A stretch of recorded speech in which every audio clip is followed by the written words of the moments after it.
D'accord. Bon, merci. Bonjour à tous. On va commencer le deuxième jour dédié à la philosophie de Bergson dans un séminaire qui fait partie d'un projet plus large qui s'appelle Global Bergsonism. Et je voudrais remercier d'abord tous les intervenants et aussi les modérateurs, Paulo César, Mathilde, les intervenants et aussi Marc pour avoir accepté de participer dans la séance de clôture. Je voudrais remercier aussi mes collègues qui ont organisé ces jolies séances avec moi, Caterina, Débora, Maria Adriana. Et je passe la parole à Paulo César. Merci à tous. Bonjour. Bonjour à tous. Nous allons commencer une nouvelle session de webinaire Bergson. Nous aurons des exposés aujourd'hui dans cette session. Sir Bergson et Raymond Rouillet. La première de Veronica Cavedagna de l'Université de Pisa, en Italie. De la sympathie à la participation, Rouillet relit l'évolution créatrice. Et la deuxième de Thiago Ribeiro Magalhães Leite, de l'Université fédérale de São Paulo, au Brésil, Bergson et les thématismes biologiques chez Rouillet. Je vous souviens que chaque exposé ne doit pas dépasser 25 minutes. Véronique, vous pouvez commencer et je vous dirai quand il reste 5 minutes. D'accord? Je passe la parole. Oui, bon, je vais partager juste, si je peux. Attention, parce que... Non, je voudrais... j'arrive pas vraiment. Je voudrais partager cette partie. Vous la voyez? Non, j'arrive pas. Je ne sais pas parce que j'arrive... est-ce que... Bon. Alors. On avait vu la toile de votre ordinateur, Véronica. Peut-être il faut cliquer sur les pages, non? Non. Pardonnez-moi. Voilà. Attention. Oui, j'arrive peut-être. Ah, ok. On y est? Très bien. Alors, si je fais comme ça, vous voyez quand même? Ok. Alors, vous voyez l'écran gris, je veux dire. Oui, on voit. Ok, très bien. Donc, je commence. Bonjour à toutes et à tous. Je tiens à remercier pour cet espace de discussion avec des représentants d'horizons de recherche très divers. Je suis impatiente d'attendre aussi la contribution qui me suit et j'espère que cette rencontre sera la première rencontre d'une série d'échanges futurs.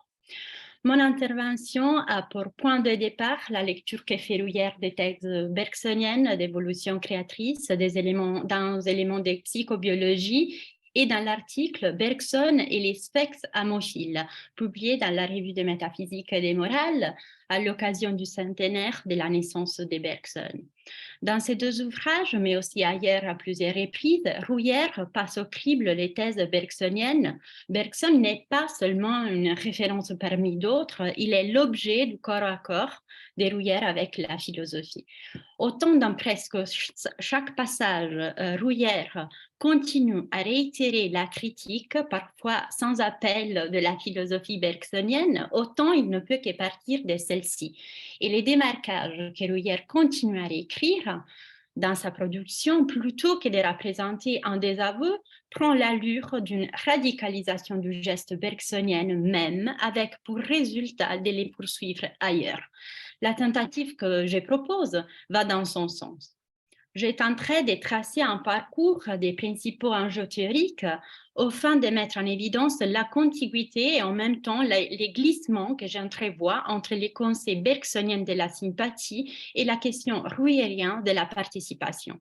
La combinaison de la sympathie et de la participation est mon hypothèse interprétative au sein d'une recherche plus vaste sur les genèses des formes, comprises comme l'articulation ontologique du réel. Donc, en passant progressivement du plan bergsonien au plan rouillérien, l'intention que je me propose est de faire quelque chose avec ces concepts, c'est-à-dire les tester comme utiles pour les questions d'aujourd'hui. À ces égards, compte tenu de la nature ponctuelle de mon sujet, il est pertinent d'esquisser l'horizon plus large auquel s'adresse ma recherche, dans lequel s'inscrit également la proposition d'aujourd'hui.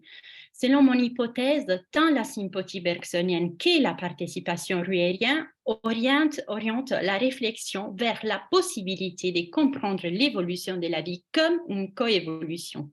Penser la vie en termes coévolutifs, c'est tenter de dégager les éléments pour une formulation de la coévolution dans une perspective cosmologique, c'est-à-dire développer ce qu'à partir des termes rouillériens, je propose d'appeler une écologie thématique au sein de laquelle on pourrait essayer de rentrer raison du postulat de la genèse des formes vivantes comme originellement interpénétrantes.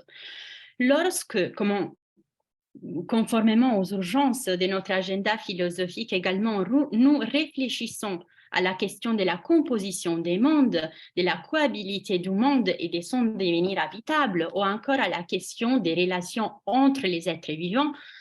Je pense par exemple aux travaux de Didier Debèze, de Pierre Montebello, d'Isabelle Stenger, aussi de Renaud Barbaras, à y regarder de plus près quelques outils, au moins pour formuler une bonne question, nous vient déjà de ce que nous avons à disposition, les pensées de Bergson et de Rouillère.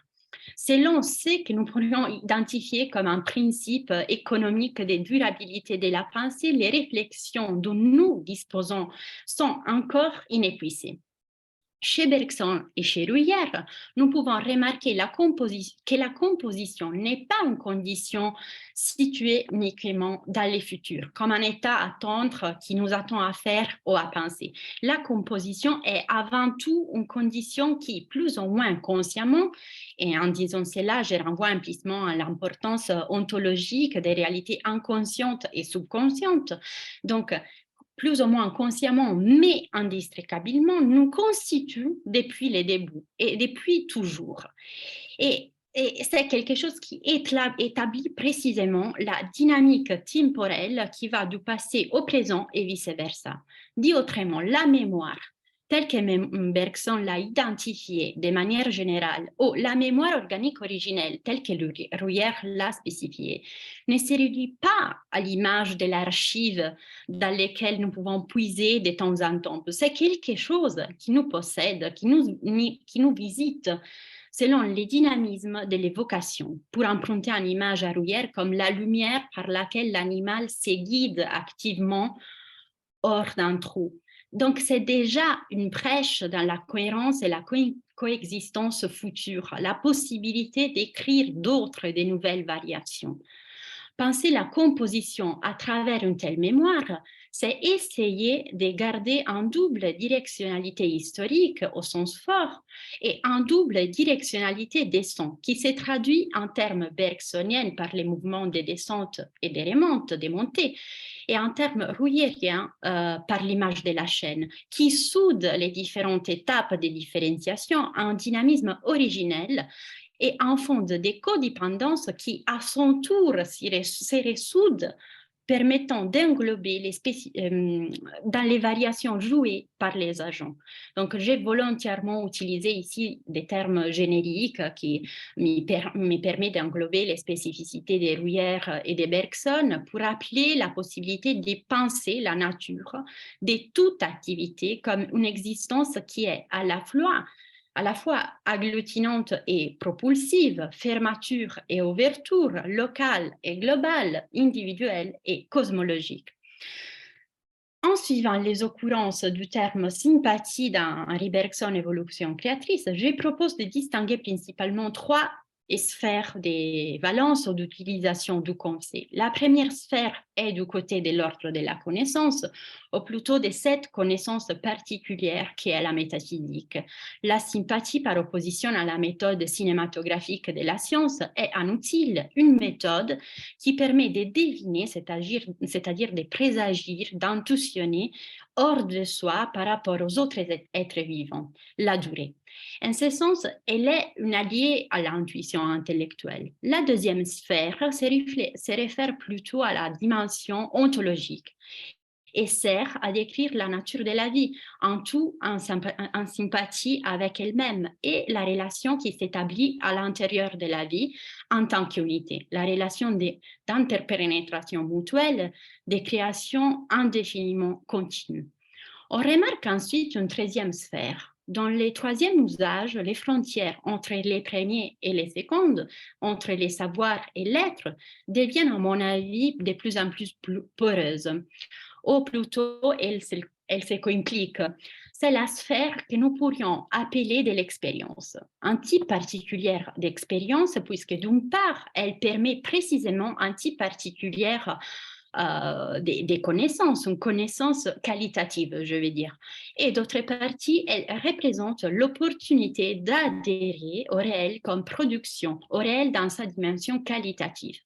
J'explicite l'occurrence textuelle. Il s'agit du passage d'évolution créatrice où Bergson illustre les cas de la dynamique entre prédateur et proie, parasite ou parasité, quand il aborde la question de l'instant et la situe par rapport aux positions néo-darwiniennes et néo-lamarckiennes. Quelques pages plus loin, Bergson écrit « L'instant est la sympathie ». Et encore, l'instant procède... Agora, o problema é o seguinte, eu dei...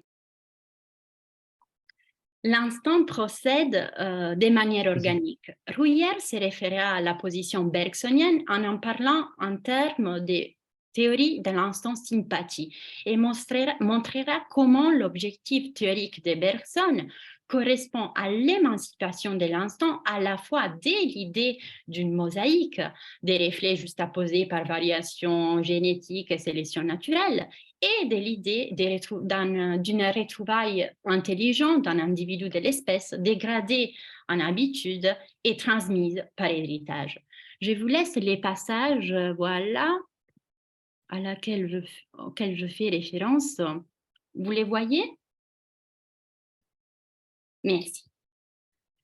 Donc, je me propose plutôt de faire un commentaire des enjeux théoriques principaux. Les sphex agit selon son instant comme s'il avait un certain savoir, pour ainsi dire implicitement un savoir sans avoir appris. On pourrait remarquer une allusion en action mimétique de la connaissance, telle qu'il semble que les sphex sachent. Mais en vérité, il s'agirait plutôt d'une possession de la connaissance qui correspond à un sentiment, feeling. On pourrait dire qu'on voit un acte, une action qualitative, permettez de forcer l'expression, de l'ordre du sentiment qui produit de la connaissance. L'instant, pour Bergson, semble correspondre à un thème que l'on pourrait dire à la manière de Bruyère spécifique. Dans ces cas, paralyser la proie sans la tuer, c'est-à-dire un thème qui fait partie de l'équipement naturel de l'espèce et qu'il appartienne à chaque individu de l'espèce de mettre en scène dans les jeux de variation du même thème, qui, selon la thèse de Bergson, a été intégralement reçu à la naissance. Bergson ajoute que la difficulté de comprendre les comme si surgit au moment où on essaye de traduire la connaissance des A dans les termes d'une connaissance intellectuelle, symbolique, la connaissance de l'entomologiste. L'entomologiste représente les cogito, l'intellect rationnel, qui met en place une connaissance de l'extérieur du point de vue d'un observateur désintéressé par un besoin ou par une urgence, qui se trouve devant une chose, qui devient objet de connaissance, donc une connaissance à distance, une connaissance perspective, commentera Bruyère. Mais les choses seront différentes. Il pourrait y avoir une solution positive que Bergson, souligne Bruyère, exprime au conditionnel si une autre hypothèse était prise en compte.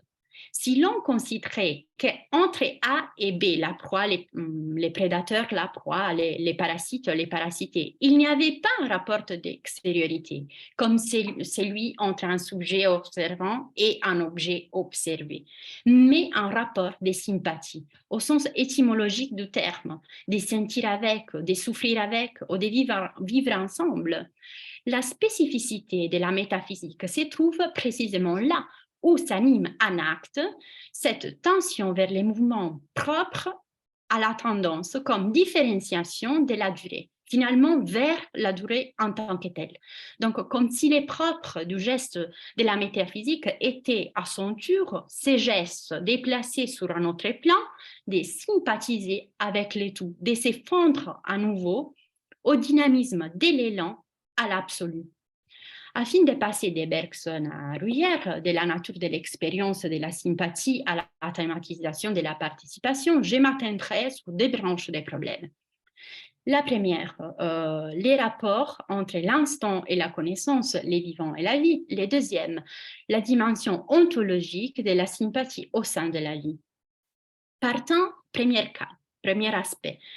Partant du cas du prédateur proie, parasite, parasité, Ruyère se demande si le comportement instinctif décrit par Bergson est un savoir ou un pouvoir, impliquant une capacité, une compétence, l'instant est un faire, mais au sens fort, ça veut dire un savoir-faire, un savoir pourquoi on les fait, en définitive, un savoir réel. Qu'il s'agisse d'une capacité implique l'intervention d'une potentialité, explique Ruyère, qui renvoie à une virtualité du pouvoir, donc dans l'effet à un savoir. Pour Ruyère, dans la ligne de Bergson, l'instant est thématique du début à la fin, tant dans sa portée gnosique en termes de Ruyère, que dans son efficacité praxique en termes de Ruyère. À ce titre, une composante sémantique, une composante du sens est appelée dans l'instant une connaissance abstraite qui dépasse la simple dimension actualiste. Mais même son exécution ne rassemble en rien à un déroulement mécanique. Il s'agirait plutôt d'une composition signifiante orientée vers la réalisation d'une tendance à partir d'un savoir abstrait qui habite l'individu et sur lequel l'individu s'appuie. De plus haut, l'instant est thématique dans la mesure où il est équivalent à l'organisation. Selon les modèles épigénétiques que Ruyère adopte pour expliquer l'émergence des formes nouvelles, il y a en effet une continuité entre l'embryogenèse et la psychobiologie de l'instant. La forme et l'instant ont la même nature, à différence près que le fonctionnement de l'instant est séquent par rapport à la formation de l'instant. En d'autres termes, le fonctionnement est séquent par rapport à la forme déjà formée. En ce sens, on retrouve confirmée la position de Bergson selon laquelle l'activité organisante précède, pour ainsi dire, l'organisation comme organisée. Attardons-nous sur cet aspect en prenant comme sujet Ruyère les cas de l'oiseau qui fait son nid. L'oiseau individu n'est pas seulement l'intermédiaire entre les calculs mentaux et les matériaux dont est composé le nid. Au contraire, l'oiseau individu occupe à la fois la place de l'oiseau individu de l'espèce et celle de l'oiseau type spécifique. L'oiseau type spécifique. Il est à la fois ouvrière et œuvre. En opérant les nids, l'oiseau continue à être opéré par l'espèce parce que, en suivant le fonctionnement instinctif, ce qu'il fait est de réaliser une praxis suivant l'agnosie d'un thème instinctif qui le dépasse, auquel il s'appuie pour réaliser son nid. Ce qui est en jeu dans l'acte de l'instant fonctionnement comme dans l'acte de l'instant formation, c'est un savoir qui coïncide avec une conscience primaire, entendue comme la capacité de survoler les parties et les éléments en un tout unifié, composé et organisé, encore plus fondamental que la conscience et la connaissance individuelle. Il faut noter et remarquer deux aspects sur lesquels Bruyère se distancie de Bergson. D'abord, avec l'instant sympathie, nous sommes confrontés à l'équivalence vie et conscience dans son décret élémentaire. Alors, la conscience n'est plus neutralisée. Dans les caractères essentiels de la vie, on retrouve d'abord sa portée immédiatement inventive, performative, technique, mais la vie est aussi immédiatement pragmatique, c'est-à-dire fondée sur des valeurs dans le sens où son expression est inséparable de l'ordre du nécessaire et du contingent, qui est bien différent dans l'idée de l'ordre moral du bien et du mal. Enfin, la vie est aussi immédiatement intelligente. Chez Bruyère, la distinction bergsonienne de l'instant et de l'intelligence tombe, pour autant que l'on redonne une nouvelle signification à l'intelligence. Technique, pragmatique, intelligence sont des traits de la vie sous toutes ses formes, de l'abeille, de l'arbre à l'homme, bien qu'avec des degrés différents, et elles renvoient à la même dimension ontologique. Deuxième aspect, la redéfinition de l'individu qui n'est pas seulement le passage d'un élan ni fermé sur soi. Dans Éléments de psychobiologie, l'individu coïncide davantage avec l'espèce qu'avec l'organisme, vu que l'organisme occupe la place d'un fragment qui n'est même pas pleinement consciente de la réalisation du cycle spécifique.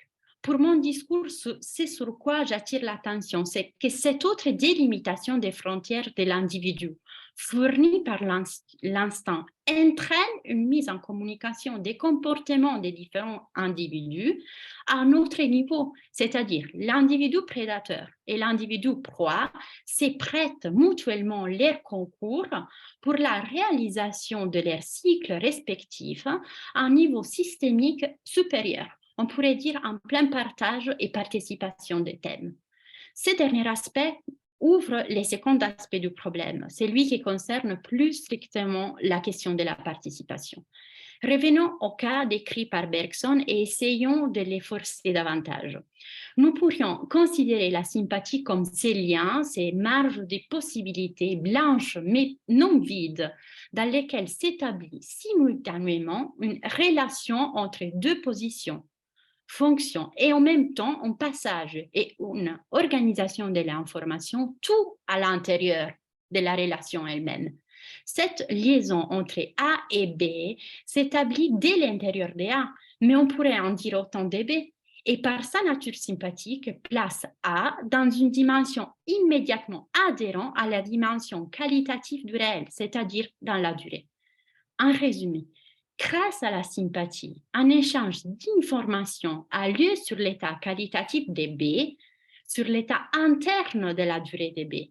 A perçoit une autre durée de la sienne, mais qui est vécue à travers une appréhension affective, sentimentale.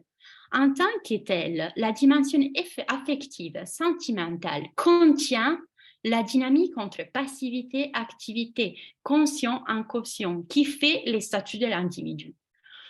Pour qu'il y ait accès à la dimension du sens, à la dimension sémantique, dont l'appréhension, comprise aussi comme savoir, appréhension qui s'avérera décisive puisqu'elle ordonnera l'action, coordonnera les parties et les éléments de A en un tout sensible, en un comportement envers B, qui aura un effet vrai, qui produira quelque chose d'effectif. A et B doivent se trouver en face l'un de l'autre, non pas comme un sujet, un objet, mais comme deux activités, comme deux durées.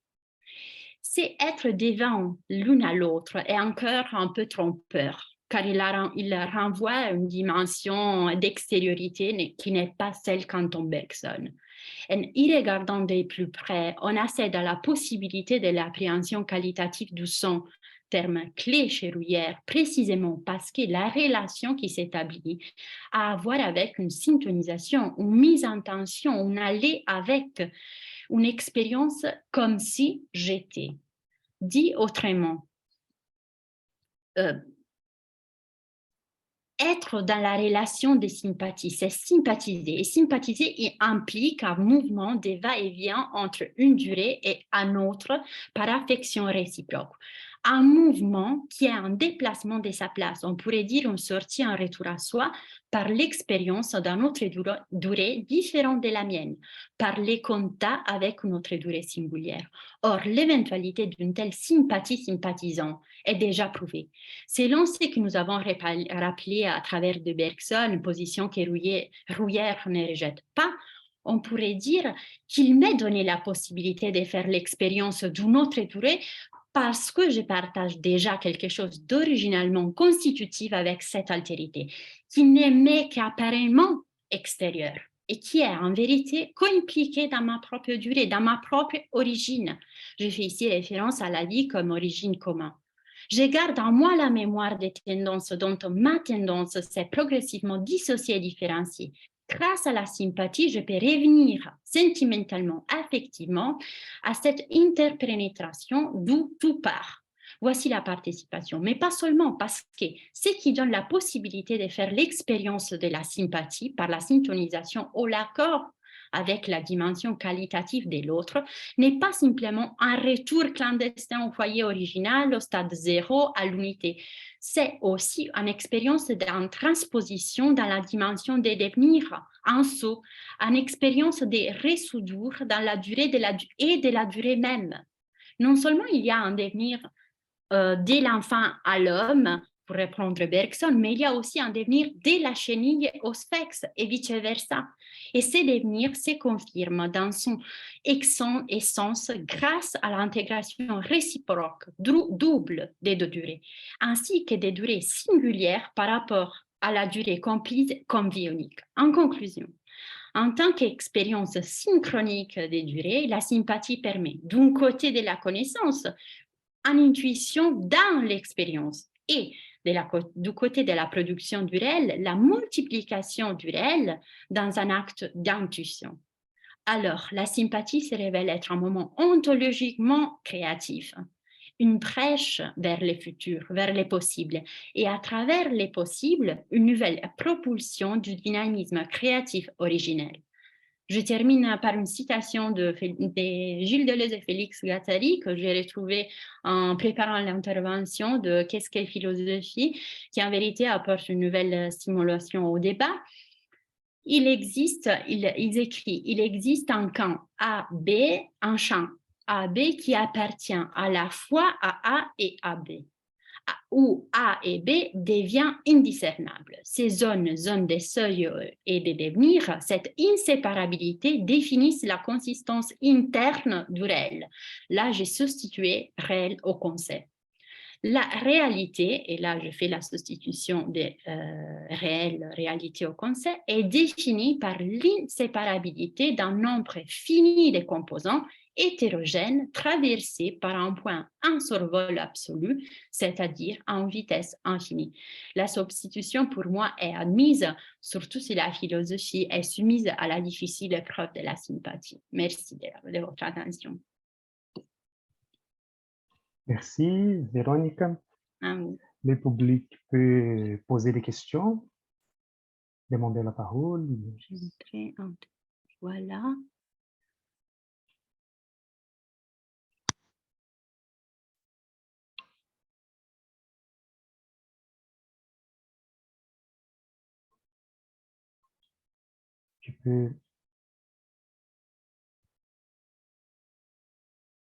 Je peux faire une question. Commencer.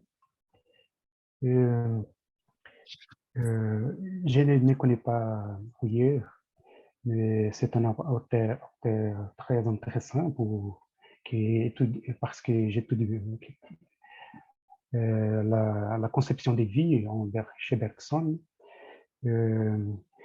Je vous demande si les conceptions biologiques des Rouillères en face de la biologie contemporaine, en particulier la génétique, etc.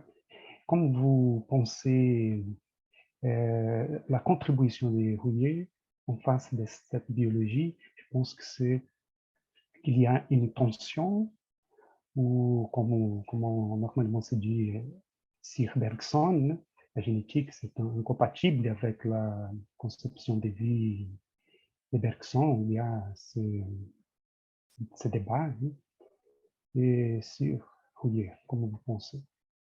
Merci. C'est une question difficile parce que, alors, d'un côté, je vous donne ma perspective. Déjà, par rapport à Rouillère et à la thématique de la vie des vivants aujourd'hui, bon, je pense que Rouillère, avant les développements qu'on a assistés depuis des années, donnaient au moins des points des enjeux de réflexion très significatifs. Euh, Surtout à partir des différentes perspectives des recherches. Et la question de l'individu et la question de la conscience et l'idée les tentatives de trouver une transversale commune à différentes formes de vie. Et donc, par rapport à son débat avec les théories évolutionnistes, donc c'est vrai que Rouillère a cherché des posées. Aussi, je pense à la question épigénétique, aux tentatives de faire une critique très, très dure du dogma, je vais dire, de l'ADN. Pour différentes pour différentes questions, Rouillère donne des apports très significatifs. Je ne sais pas vraiment s'il faut s'arrêter aux théories proposées par Rouillère. Ça veut dire que je trouve en lui des instruments pour chercher à bien formuler un débat, mais je ne suis pas sûre que les réponses de Rouillère vont être les réponses définitives. Mais la philosophie, c'est en même temps cet exercice continu, qu'on continue. Non? Et je pense aussi, oui, une autre question que je trouve assez intéressante chez Rouillère est formulée par rapport à l'intention de Rouillère, à l'engagement qu'est Rouillère avec l'engagement avec qui investit la philosophie chez Rouillère, l'idée de travailler à côté de la science, des sciences, est absolument quelque chose de très, très contemporain et de très nécessaire, parce qu'il ne se limite pas vraiment à prendre les résultats de la science, les résultats des sciences, mais il cherche à répondre, à interroger, à parler aux scientifiques, pas juste aux philosophes. Donc, par rapport à la question Bergson-Rouillère, je suis sûre que Bergson représente une référence fondamentale, qu'on ne peut pas, je veux dire, effacer quand on étudie, on questionne sur Rouillère. Mais ce qu'il cherche à faire est de radicaliser dans mon idée les gestes bergsoniens. Et pour les faire, il prend ses distances de Bergson. Par exemple, je trouve très intéressant, et cet aspect concerne aussi la philosophie du vivant chez Rouillère, l'opération avec laquelle Rouillère cherche à radicaliser les gestes bergsoniens de la philosophie du temps, même à l'espace. Donc, par exemple, la philosophie de Rouillère n'est pas juste une philosophie du temps, mais c'est aussi une philosophie de l'espace, mais à partir de cette révolution que Bergson fait par rapport à l'espace, au temps même. Je ne sais pas si j'ai répondu à la question. Oui, si.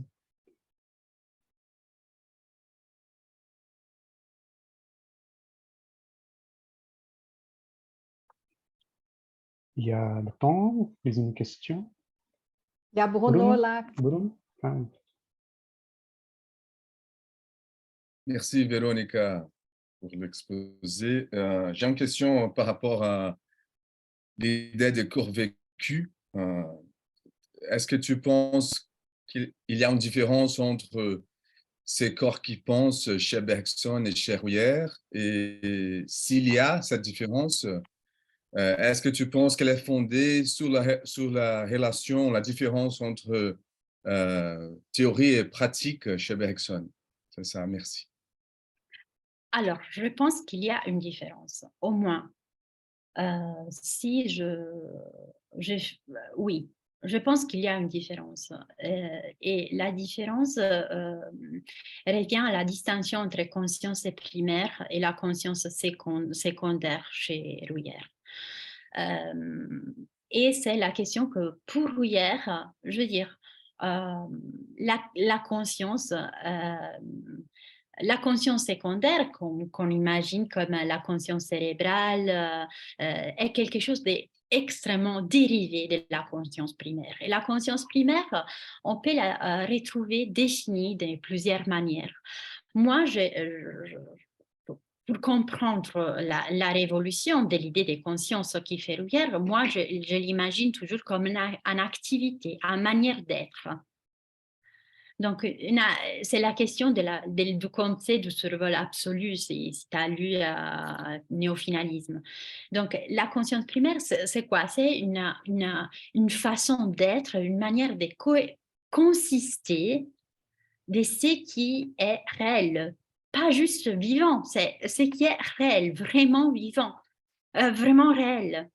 Je veux dire, la conscience coïncide avec une auto-organisation, donc une autonomie de l'organisation, une auto-formation, ou formation, c'est toujours organisation, coordination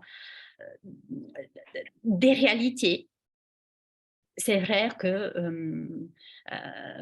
bon, il faut faire un petit échange, je veux dire, des pensées quand on réfléchit ça, parce qu'il considère aussi la molécule comme quelque chose qui est auto-conscient, auto-organisant.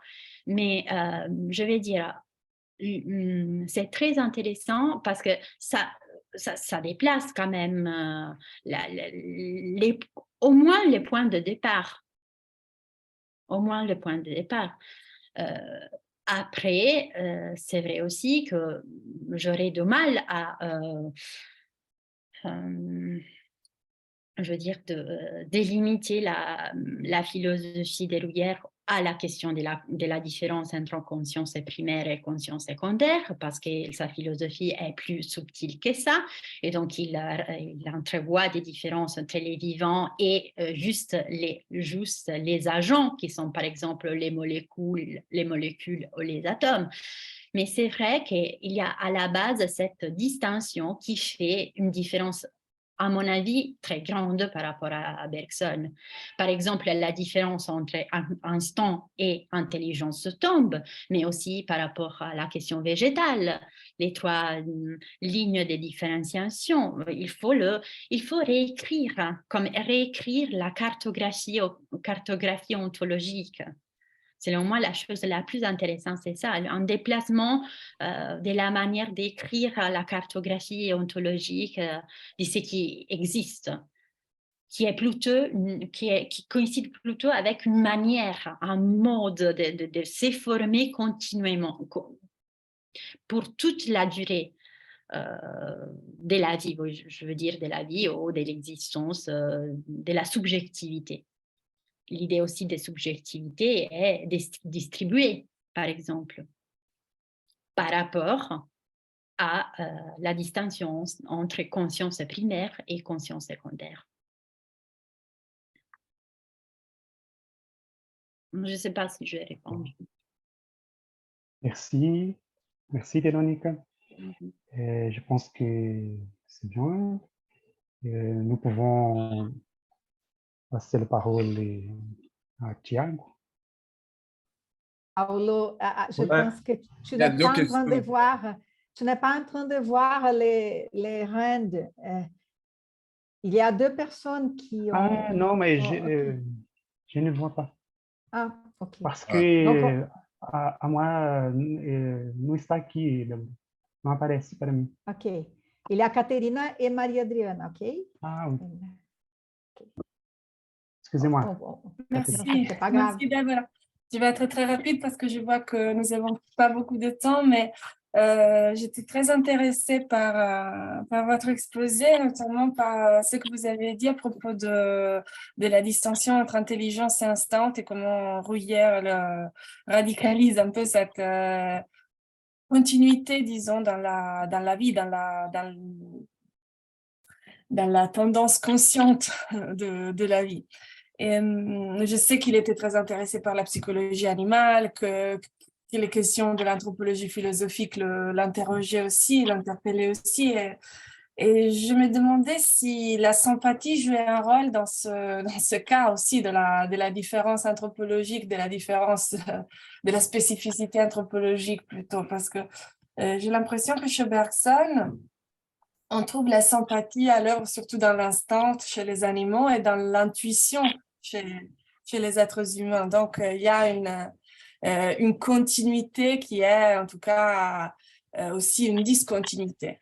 Et quelle est la voie de la sympathie, par contre, chez Rouillère, est-ce qu'il y a aussi une théorie de l'intuition, parce que je le connais de manière très superficielle, ou est-ce que cette sympathie reste chez les êtres humains sous forme d'instinct ou sous une autre forme encore? Voilà. Je me demandais si c'est aussi s'il y a aussi une redéfinition de cette métamorphose, disons, de la faculté de l'instinct dans l'intuition chez Rouillère pour argumenter une latéralité plus radicale entre l'espèce humaine et les autres espèces, il me semble présente, affirmée de manière beaucoup plus forte que chez Bergson. Alors, pour répondre, j'ai fait une distinction entre donc l'intuition comme méthode pour la philosophie et là, bon, je me vient à l'esprit un article de Rouillère qui s'intitule il y a la métaphysique, a-t-il encore des l'intérêt, quelque chose comme ça, je me souviens pas trop les titres exacts, mais c'est très intéressant parce que dans ces article, il parle de l'intuition et il cherche à se poser par rapport à une philosophie de l'intuition. Je peux les passer, l'article, si vous voulez, Caterina Zanfi.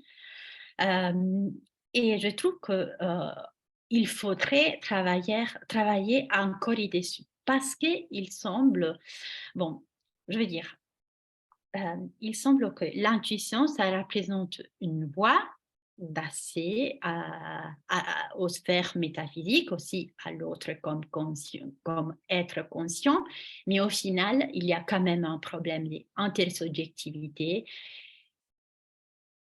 presque à la manière des Husserl, donc d'une impossibilité au final. Donc, j'ai dit ça pour dire que d'une partie, l'idée de la participation nous permet l'accès à l'autre, à des différents, même juste pour la dynamique ontologique qui me concerne et qui concerne les autres aussi. Mais sur ces points, je pense que Bergson est plus radical de Rouillère. Comme s'il y a au final un obstacle, une impossibilité d'être sûr de la conscience de l'autre, de la conscience seconde. Ce que je peux faire, c'est toujours y arriver indirectement, en jouant sur les limites. La limite devient quand même une propulsion, je vais dire, pour interroger les réels, même du point de vue ontologique. Je ne sais pas si j'ai donné quelques idées. Pour l'autre question, moi, ce qui m'intéresse de l'idée de la sympathie, c'est vraiment un terme plutôt bergsonien que ruyérien. Ruyère parle plutôt des participations, mais là, je vois un petit contact. C'est la composition, l'architecture ontologique générale qui propose Ruyère. Parce que là, je me suis concentrée juste sur un aspect qui revient sur l'individu et la relation entre les individus, mais on pourrait remonter jusqu'à quoi? Jusqu'à la question, par exemple, théologique. Et la question théologique sur les plans plutôt rationnels que, je veux dire, naturels, mais c'est quand même un problème. L'architecture des Ruyères, c'est une architecture comme des boîtes qui contiennent des autres boîtes, des encadrements des êtres dans l'espèce dans la vie dans une potentielle, dans une puissance créatrice encore plus grande. Et donc, et au niveau du Dieu, par exemple, même Dieu a besoin des individus pour se confirmer, par exemple, a besoin des différenciations, des individuations pour s'individuer à son tour. Ça, c'est une hypothèse. La question de la sympathie en la déplaçant vers la participation ouvre et qui me permet un contact, un partage à des niveaux supérieurs, toujours plus supérieurs.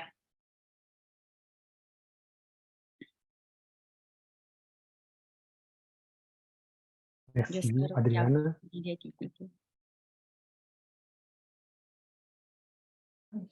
Je te remercie, Véronica, de ta exposition très intéressante, mais je suspends ma question parce qu'elle va juste au sein de la question que Katharina a fait.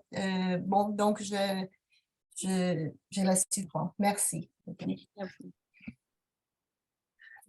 On gagne un peu de temps.